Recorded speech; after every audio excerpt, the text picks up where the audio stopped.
Hey everyone, welcome to our third and final video this week. This is going to be discussing our different project options for dilations and similarity. So by this time, you should have already finished your dilation practice as well as your similarity practice.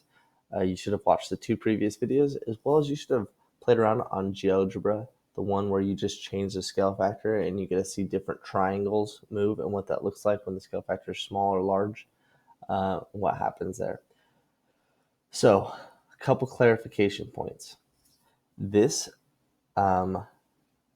document that you'll see here is not one that you can type on.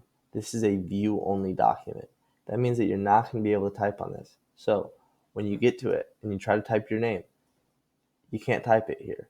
What you should do is on your project, you should write your name or type your name on your project.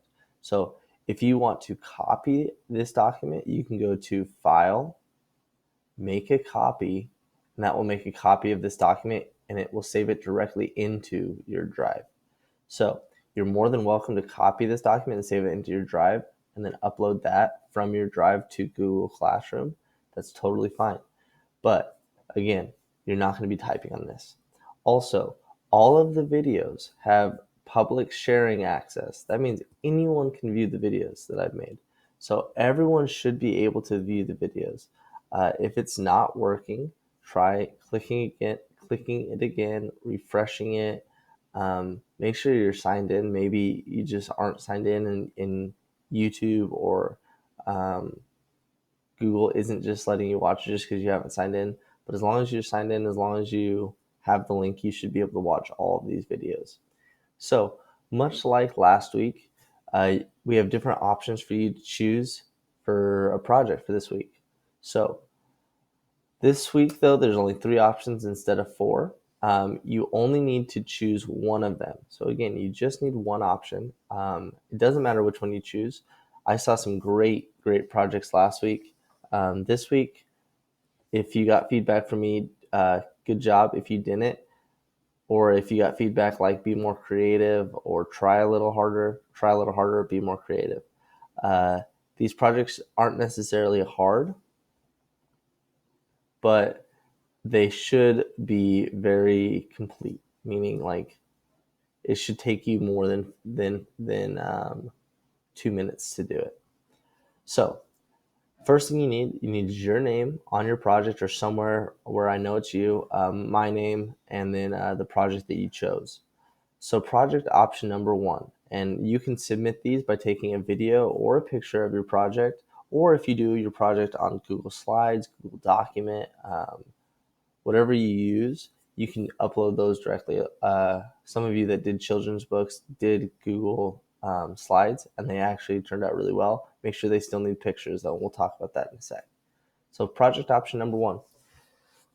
Much like the transformations, you can create a children's book about dilations or similarity. This book should be written in your own words, so you can't just copy and paste from the internet. That was something we didn't clarify last week, and so I didn't dock any viewpoints. Some people that did do children's books just copied and pasted from websites they found. And again, I didn't clarify that last week, so I didn't dock you any points this week. You should write in your own words. That means if you go to a site and look up definitions on dilations or similarity and what they should be, and you read it, and let's say it says, oh, a dilation is a scaled copy, right?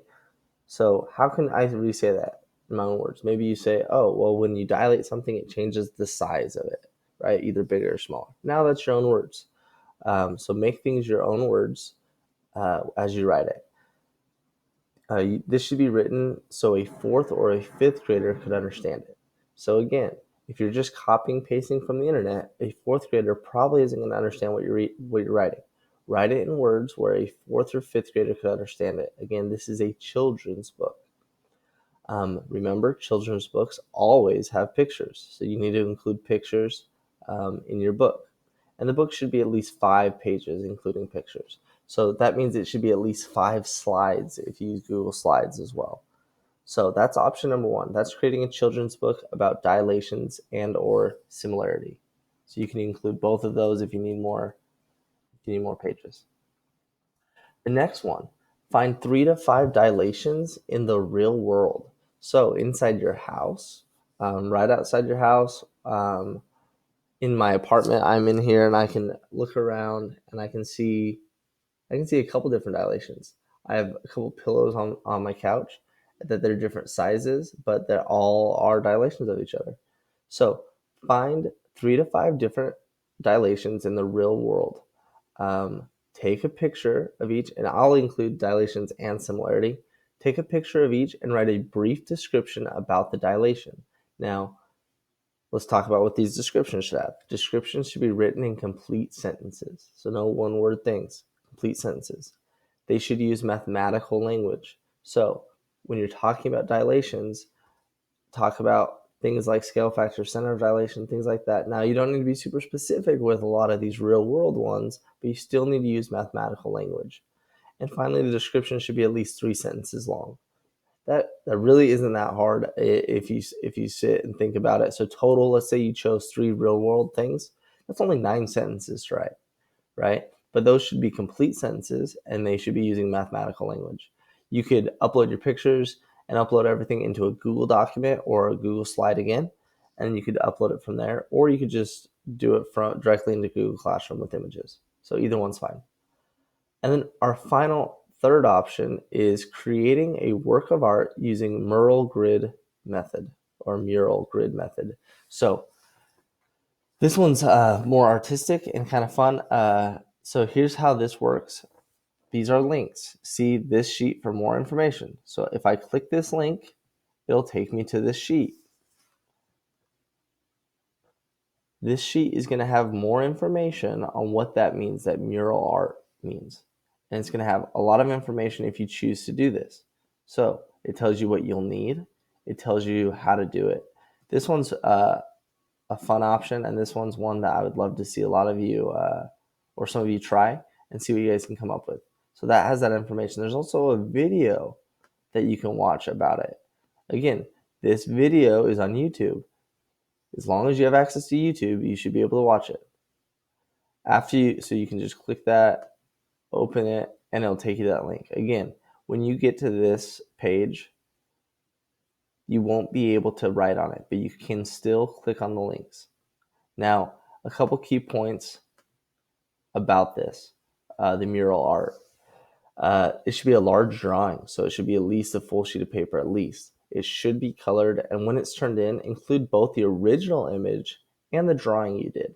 So you're going to be taking from an original image and making a mural of it. So you got to show us what that original image is and the drawing that you made. So these are our 3 options for using dilations and similarity for our project this week.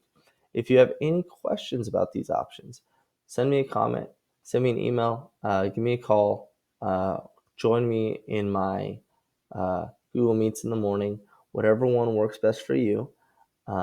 Again, last week I saw a lot of great projects. This week I'm excited to see the projects that you guys come up with. Great work, everyone. If you have any questions, like I said, let me know. There will be a 4th option on GeoGebra, and if you decide to do that, I'll have that link in Google Classroom or at the bottom of this. And if you decide to do that, just send me a message individually so I can show you how I'd be grading that one, because it's a little bit more complicated. But that's if you want to use GeoGebra and more of like a mathematical tool. So if you're just really, really loving dilations and similarity and want to use a more mathematical tool online, let me know. And I've got a 4th project for you. Thank you all. Have a great week and talk to you soon.